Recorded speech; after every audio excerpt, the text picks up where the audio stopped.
बिस्मिल्लाहिर्रहमानिर्रहीम د फिजिक्स یو 50 فارمولا شری هغه تاسو سره شیر کوم یا د ساتي ټیسټونګ به تاسو په کار چې دی راشي خو په دې کې تاسو سره 15 فارمولاز به ما د 50 ته ان شاء الله چې دی رسو چې په دې کې آنلاین دی چې نیوټن سیکنډ لا چې دا مونږ ته وایي چې F = ma د F مطلب فورس د M مطلب ماس او د M مطلب ایکسلریشن بیا چې کلم کائنټیک انرژي معلومو نو د کائنټیک انرژي په برابر د 1/2 mv سکوير د E مطلب انرژي او 1 چې موږ 2 ډیوایډ کو دینه 0.5 راځي د M مطلب ماس او د V مطلب ویلاسټي ټیک ده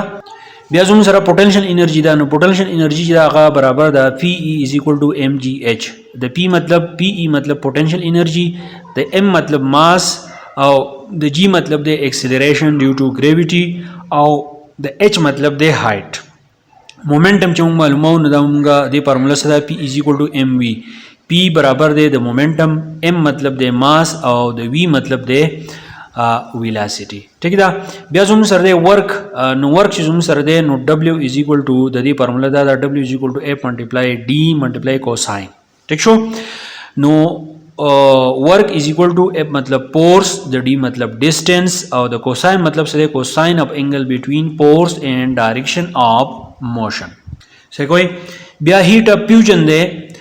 no heat of fusion जो मुझे दे no Q is equal to M multiply HF ठीक शो no the Q मतलब दे heat energy और the M मतलब दे mass और the HF मतलब दे latent heat of fusion बिया जो मुझे latent heat थे no the latent heat zoom sara barabar the L is equal to Q divided by M the L matlab latent heat the Q matlab heat energy और the M matlab mass बिया zoom sara specific heat te no specific heat च zoom sara de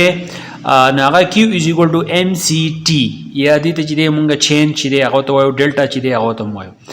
no M matlab mass ठीक दा the C मतलब दे specific heat capacity और the D दा कम symbol चीदे दे मतलब दे change मुंगा दा delta हम वायो no change in temperature बिया 9 number दे 9 number दे चीदे ओहम लादा V is equal to I multiply R no the V मतलब voltage the I मतलब current the R मतलब resistance बिया द रेजिस्टेंस फार्मूला चिदा R is equal to V divided by I the R मतलब resistance the V मतलब voltage the I मतलब divide by current बिया electric power formula दा